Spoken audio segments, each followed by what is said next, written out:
This episode is brought to you by Progressive Insurance. Do you ever think about switching insurance companies to see if you could save some cash? Progressive makes it easy to see if you could save when you bundle your home and auto policies. Try it at progressive.com. Progressive Casualty Insurance Company and Affiliates. Potential savings will vary. Not available in all states. Hi, Govindh here. Before we dive in, I want to let you know that you're listening to a special edition of Paper Napkin Wisdom, the Freedom Framework series built around a new book by Michael Walsh. In this series, Michael and I explore what it really takes to build a business that works for you, not the other way around. We're talking about freedom in your business, freedom from your business, and freedom because of your business. We'll talk about what each of those things mean.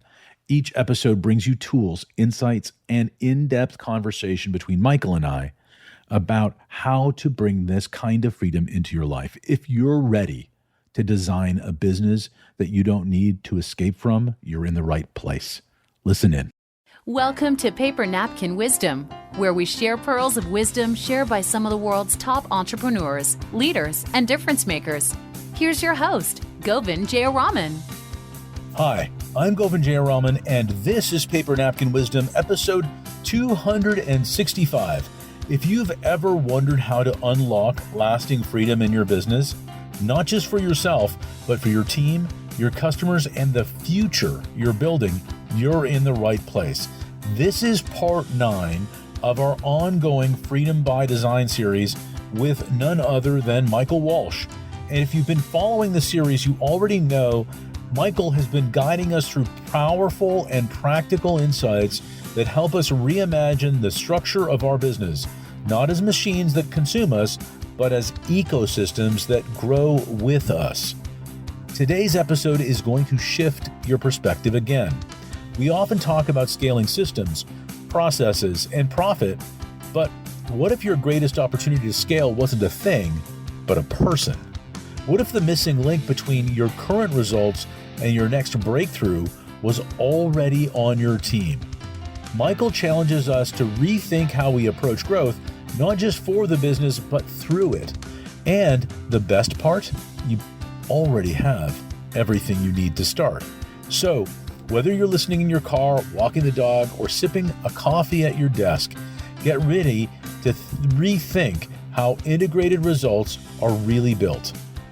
Let's dive in. Michael Walsh, welcome back to Paper Napkin Wisdom. Excited to continue this journey. Well, thanks for having me back.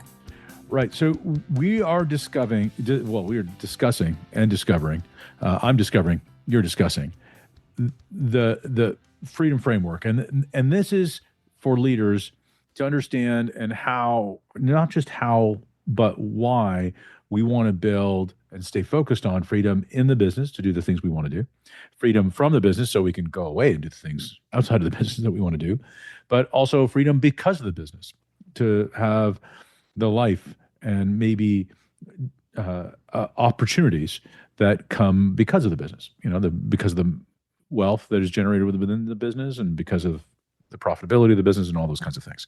So in doing that, we've talked about danger zones, and there are 4 big danger zones as a company grows. And then we've talked about people being the opportunity, but also the problem. And how do we solve that? How do we solve for that? And here's the thing that's sort of coming to me as we do this. As we're growing the business, we've got all this stuff that we got to do. We got to deliver for our clients. We got to deliver profit. We've got to manage all of the factors that are there. But you said that we have to rethink the core. And rethinking the core puts this extra pressure now on us to grow our people professionally and personally.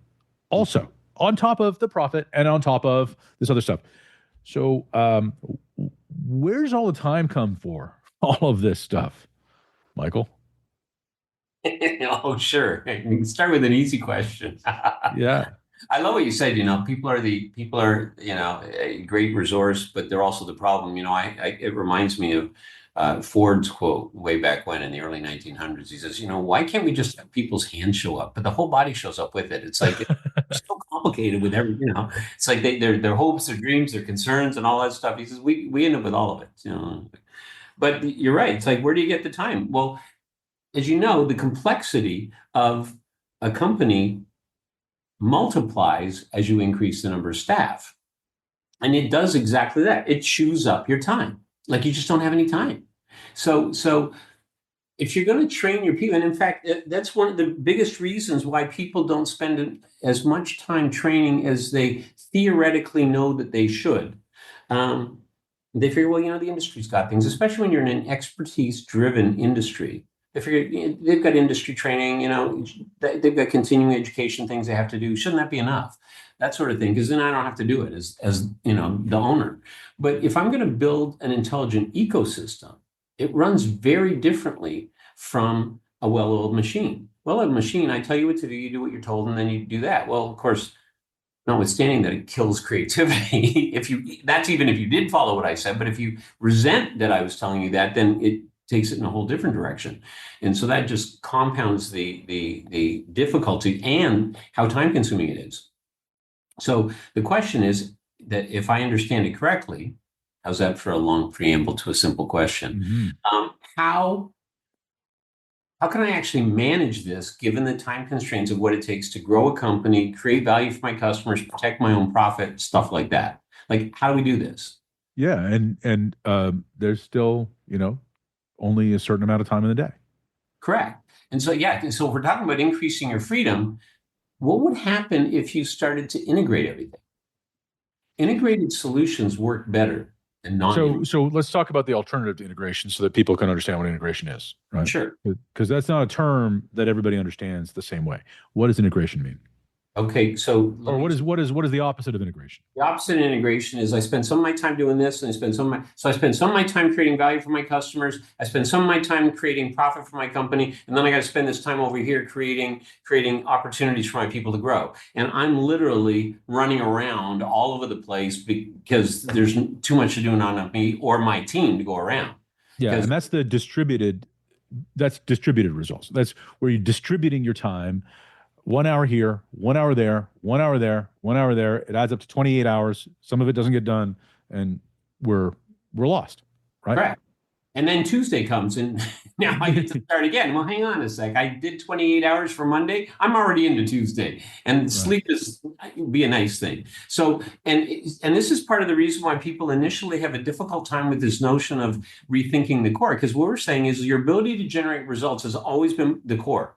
And by adding the teams as part of the core, then we've got customer value, your profit, but we've also got this thing called professional growth, and that's why the professional growth is needed. So the question is, how do I design this so that it all works? Well, remember the conversation we had about the social contract? Yes. That was a few episodes ago. I don't even know how many episodes ago, but it was a couple episodes ago. And so in the social contract, as the employer, there's things you want. You need them to do their individual results. You need them to actually perform collective results for projects or initiatives that are larger than any one person can do. You want to actually, you want a stronger corporate culture as a result of people working together, and ultimately, you want progress towards your purpose as a firm or your mission or whatever you want to call it. Yeah. What the employee wants is they want to get paid.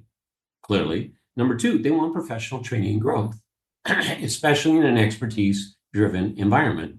And then they also want to have access to meaningful work and meaningful relationships. Those are the other two things that they want. But the key on this one is the number two on both sides. So yeah, and actually, number one on both sides is highly aligned. Generate results for the owner company is profit value, right? That's what it means. Employees want profit value themselves, right? They want compensation. So very aligned there, and very aligned in number two. Well, and number two is an equivalent to profit, because if I get professional growth, that means my career grows. I could get more profit, or I could get, I'm worth more in the marketplace, either with this company or beyond it when if as and when I move on, as far as that's concerned. So the key to an effective ecosystem is number two on both of those. And that means professional growth and development, which sounds like I'm beating around the bush around your time question. Yes. And I probably am. So in case probably a little bit confusion about that, here we go. So again, non-integrated would be distributed results. I have to take part of my time for this and part of my time for that. Integrated is if I can put them together and have the same event doing one, also doing the other. So and this is where it comes, where you keep on talking about rethinking the core. Correct. Right. And so the way to do that is through two specific tools. And today I want to talk about them. And in our next series, I want to go into detail on how to do it. Okay. The first part is, okay, everybody has a job. So their job role, okay, the way we usually set up somebody with their job role is it's based in accountabilities. It's based in results that they're designed to generate. And remember, our job is to support them in generating results. We talked about that last time. And so, and the results are the technical results, the financial results, the human results, and the sustainability of those results. So we're actually working with them to generate results. Well, their job role has got to be focused on the results that you want to generate. And so I have two things in the job role. The first thing is, what's the purpose of the role? And the second part is, what are the 3 to 5 areas of accountability? And so, for example, any job can be broken down into the areas of accountability. I can even take a president/owner's job and break his or her role down into the areas of accountability and keep it within, in fact, in the president's job would be 5. Number 1 is they're accountable for the strategy development. Number 2, they're accountable to ensure that we're attracting enough business or securing enough business to keep ourselves meeting our goals. So that'd be your marketing, business development, and sales. The third area is to ensure that we're keeping the promises we make to our customers. In other words, your production and delivery of services. Okay, because we're talking about service-based companies here, although it's just as true for product-based companies. Number 4 is ensure that I'm appropriately staffed with people that can actually accomplish both the sales and the production elements to deliver on our mandates.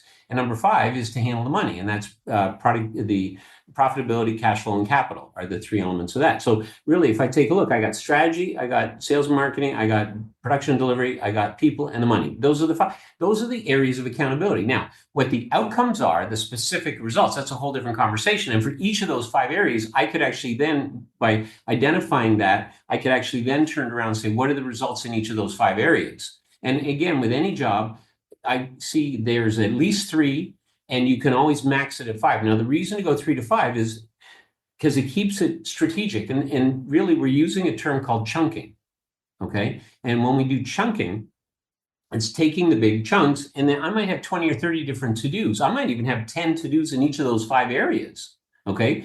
But at the end of the day, the result is in that area. So the first job is to identify the job role, and you figure out what's the purpose of the role, what are the actual job chunks of that role, okay? Yeah. So what we're doing is we're taking the bigger purpose and chunking it down into the role, and then chunking that role further down into the areas of accountability, right? In order to complete that role. Well, let's say I work for you. So let me ask you a question. What job are you going to give me? Be gentle, okay? Some things I'm not very good at, so pretend I'm good at something and just pick a job, and we'll see what we can. Sure. Let's say operations COO. COO. Okay. So it could be ensure that we've got the appropriate processes in place to support the delivery of our services. Ensure that our people are equipped with the appropriate equipment to maximize the customer value in a way that's cost effective and really makes it easy for them to give their best. A third one might be, I don't know.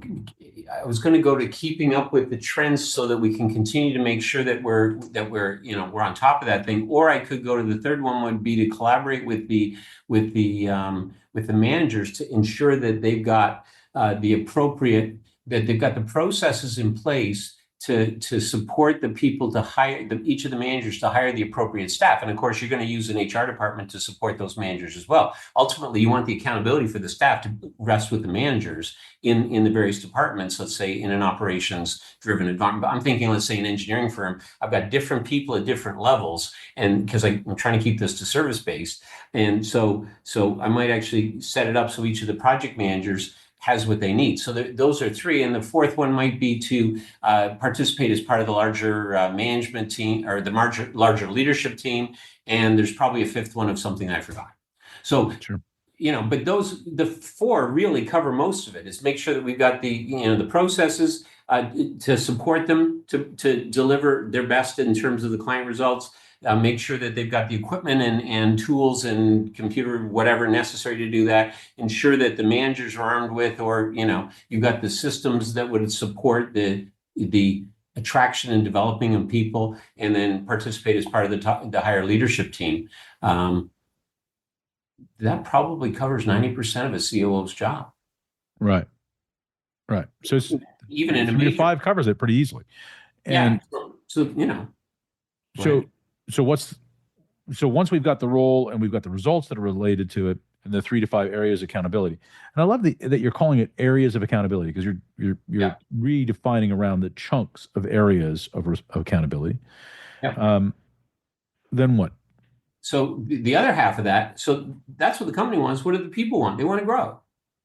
So career development growth plans. So I've got to have the key is if I can align. So let's say we want to grow our COO. Okay. So if I want to grow my COO, I'm in a situation where, okay, how big is our company now today? Let's say 30 people. 30 people. So 30 people might. So 30 people, we shouldn't have a COO. Let's say 75 people. Let's say 75 people, because 30 people, we really shouldn't have a COO. Well, either that or you're title happy, and that's fine. Yeah, that's another issue. There are people with 30, but they use those titles, and it's like, oh, how cute. Yeah. But anyways, but you're right. It's 75 people. Okay, so 75 people. Let's say $9 million. Yeah. So I got a company that's $9 million. Okay, and so when you look at my growth plan as a COO, what I would like to be is a C-level executive, whether it's a COO or a CEO. Let's say I may want to grow as far as that's concerned. I may want to have something much larger, and I want to grow my capabilities as far as that's concerned. I've already got that for a 75-person firm. The question is, what are the skills that I'd need, and how do I actually grow beyond my current role? So the purpose of a growth plan is to give you access to growing beyond your current role. So if I can actually design the growth plan in such a way so that it actually can overlay with the actual job role itself, then I've got an integrated result. I'm actually seeing another layer of integration here, Michael, and I think this is sort of brilliant. If our job is to support, again, going back to train and grow your people part 1, which was the dimensions of results. It's not just results, right? But there are 4 dimensions of results: technical, financial, human, and sustainable. Right. And then if we understand that in the context of, making this part of the role, that career development growth plan is part of that, what do people put on their CVs? They don't put all the skills. I mean, they do put all the skills, but people get really intrigued about the results that they get. So the results need to be aligned. And this is where gets really, really cool. If the results are aligned with growth in the direction of where people want to be, then that's exactly where they want to be. I mean, that's exactly what they want. That's the step 2 in the social contract. Well, absolutely. And in fact, if we put that on, and let's say you had me here for, I don't know, let's call it 5 years. Okay. So sure. First of all, you clearly had patience if you had me working with you for 5 years. Just leave it at that. But I might say that on my resume, instead of saying, well, I developed this skill or that skill, what I could say is that I supported Paper Napkin Wisdom Inc. to grow from 75 people and 9 million to 250 people and 40 million. And it's like 250 people, 40 million. Wow, the profitability is up. Well, yeah, he taught me well, and I learned. But the thing is that, if that could be done based on actually integrating these results, so the same event that actually has somebody grow, have that same event be fed by the actual job role itself. Now, this is why you say it's rethinking, because that's not that hard to conceive of if you're thinking about it differently. Well, yeah, if you take a long-term perspective, just by integrating those two things, then we're all set. Now, we were talking about putting the actual growth plan itself into the next one. I'm almost inclined to do it now. It's Sure. up to you. But Yeah, do keep going. you want to go there? Sure. Okay, so Actually, why don't we do this before we do that? yeah, I do want to talk about how. Okay, so if the team are part of the core, right, yes, and the team is responsible within the core for delivering results and their professional growth plan, and yes. that's just a rethinking of the role and rethinking of the structure. And we said that there are really two parts of it, right? There's the job role itself and the 3 to 5 accountabilities, and there's the growth plan that's part of that. Individual growth plans for every single, and it's the Okay. individual teams of knowledge workers. Some of them may be geared on customer value. Other teams may be geared on protecting profits, like your finance team. Other teams may actually be there for professional growth to support that. Okay, so I want to go back to the first point that I said because Yeah. I think that somewhere listening to this right now, there's an entrepreneur uh, or CEO who's listening to this going, I am going 80 hours a day. Yep. They're not going 80 hours a day, but they're feeling like they're overwhelmed, and they're overwhelmed trying to deliver customer value. They understand very quickly and very easily this idea of, okay, look, I understand that I'm responsible for and accountable for strategic development. That's a chunk for me. I am out there ensuring my businesses grow by attracting enough qualified possible clients to me all the time. I am running around 24/7 ensuring that we're keeping the promises that we're making to our clients. And I am, man, staffing such a challenge today. Getting the right people is unbelievably, incredibly difficult. I spend a lot of time there.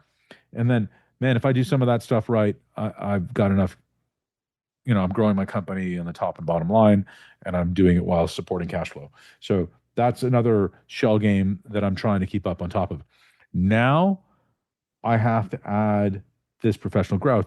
Where am I going to do this in the time? This sounds like it's overwhelming. So what would you say? Again, let's take a step back. When do I do this in my schedule? So don't you already integrate customer value in your profit? I sell you something at a price that leaves me a profit. I think through the game in advance, and then I sell you something that the same event gives me profit. So you don't have to do two events. Well, one called give a customer the value, and then the other one is to actually work on the profit. So even as I'm hiring people, if I know I can afford an $80,000 person, I'm not going to hire a $120,000 person because their skills are there. I'm going to continue to look till I get the $80,000 person because I know that I've got to be able to generate the customer value while concurrently getting the profit. So all I'm saying is the same forward thinking allows us to not only get customer value and my profit, but I also do it in a way that the people that are now part of my core, because the truth is they're the ones that deliver it. I don't deliver it, they deliver it collectively. So I'm doing it in such a way so I get the customer value, my profit, but we also get their growth in the same event. So it takes thinking in advance for sure. And it takes some habit development stuff. But I got to tell you, the same event has got to give me all three because I do not have time to do three separate events. And we're already integrating customer value in your profit. You're already doing that. Okay, so how do I rethink it? Because rethinking it's going to make me pause. I have to stop. Well, yeah, but the only thing is if you know that your team is part of the core, the truth is they're part of the core, like it or not, because they're the ones who are actually developing the results. They're the ones that are generating those results that give you both halves. The key is how do I do the same event that gives me the results, also grows the people? Well, if I focus on this is what's needed for the job, and let's say I'm your boss for a minute, okay? And I go, listen, Govindh. See how you just fired me and replaced me? You got to do the job. Well, let's see if you can do it first. But I'm gonna say, I need you to do this job. You need to do this job. This is the number of hours you have. You got to do it. How do you feel so far? Not great. Okay, but if I say, listen, we want to get this number of hours, and let's see if we can figure this out. How do we do this thing? And when we sat down and we did your growth plan, and you'll go, yeah. I'll say, you told me you were interested in growing in this area. in how we're doing this particular job, how do we design it so that it actually gives you that level of growth? How do you feel now? I'm thinking a lot harder. I'm Yeah. not, you know what all of a sudden changed just in my own psychology when hearing that question? It changed from I can't do that and what's in it for me to I'm really interested in that. And I know what's in it for me. So what would happen if every single time I talked about what's needed in the job, I never talk about the job, I talk about your growth plan? Oh, it would be very easy Now, to here's the get me thing. motivated. Here's the other side. You and I both know you're a smart guy. So if I'm talking about the growth plan and it's lip service, it'd take you a fraction of a heartbeat to figure that out, wouldn't it? Sure would. Yeah. So I actually would have to develop your career in that process. Right. Because if I'm not doing that, then this doesn't work. Yeah. So in real life, I have to take your growth plan and overlay it against your job role. And the job role is how I help you grow. But that's not that hard. And the reason it's not that hard is because what are you there for? You're there to grow your professionalism in actually delivering client results in the purview that we already operate. I don't promise you, if I'm an engineering firm, I don't promise you that you'll get better at architecture. I don't promise you that you'll get better at your golf swing. I don't promise that you'll get better at basket weaving. I have none of those promises. My promises specifically are that you'll be better in engineering. The technical aspects, the fiscal aspects, the human aspects to make it easier to work with us, and then the sustainability of those aspects. So they're very specific promises, and your job will actually feed those anyway, because that's where the results are that you want to generate. So if I can help you grow, I can use that same job, and I don't talk about the job anymore. I talk about how the job supports you in your growth. And how do we need to design the job so that you can actually be supported in your growth? And not like in a paltry way that's not meaningful. Mm. No, this has got to be in a real way. And this is, speaking to sustainability, this is where the third pillar is. I mean, no stool stands up without a third leg. This is the third leg of it that makes it sustainable. It makes it stand on its own because now the person, the individual in the role is eagerly interested because it's part of their plan, right? It's part of their plan. It's part of what they've identified. I think that, Michael, that's a great place to leave this. And then we'll come back in our next episode and talk about the growth plan itself. There's one thing I do want to say, though, with regards. You always have one more thing to say. Please. It's part of the growth plan. There you go. The part of my growth plan. Remember how we talked about hiring smart? Yes. I don't want to hire people who don't want to grow. Okay, so people say, well, what about the people that just want to do their job and go home? You know what? There are places for them, and you should actually encourage them to be in those places. This isn't that. If I'm actually an expertise-driven, service-based business, I need the expertise to grow. So every single person is going to be interested in growing. This is super important. I choose everybody. But I got to tell you, the ones I choose, yeah, I agree, it is important, because I got to tell you, if you don't get this piece, this looks ugly quick. It just won't work. Why doesn't it work?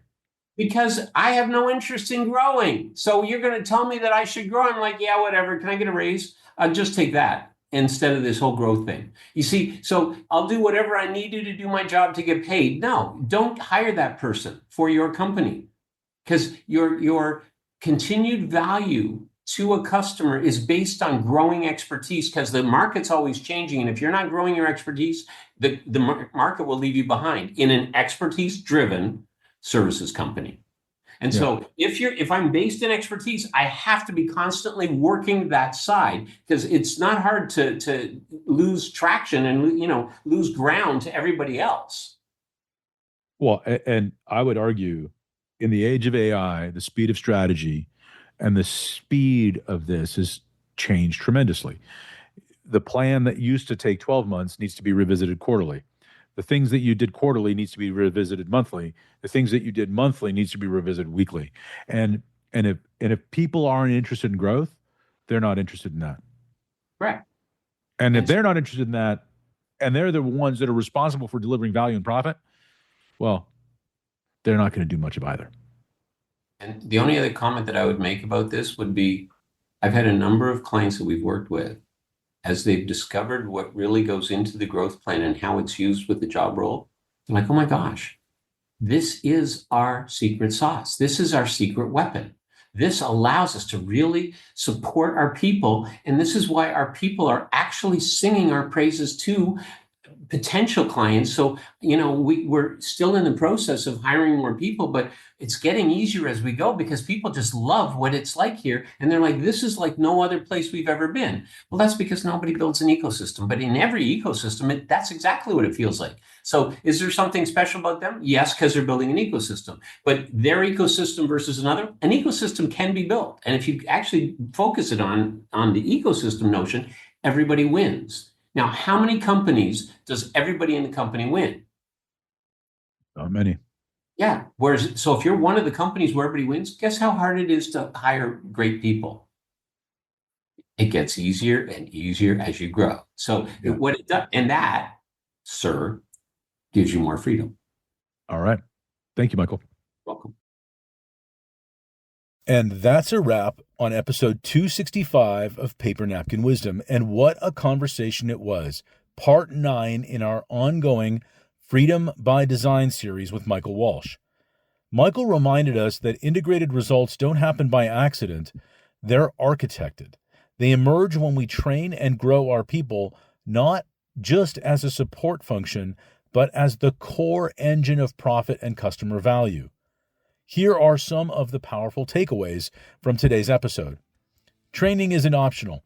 It's essential and must be woven into everyday work. Customer value and internal growth are two sides of the same coin. Your people are not distractions from the business. They are the business. Clear roles, aligned with growth paths, and structured plans can create compound success. Leadership isn't about doing it all. It's about designing systems where your team can rise and thrive. Let's thank Michael once again for delivering clarity, structure, and deep wisdom, all from a single napkin.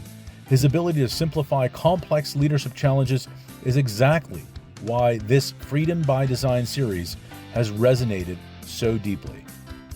So, here's my question for you.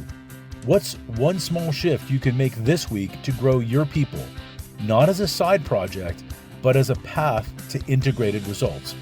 If this episode inspired you, I'd love it if you'd subscribe, leave a review, and share it with someone who's building something meaningful.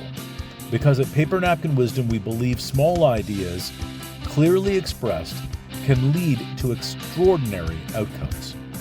Until that next time, make it a great day.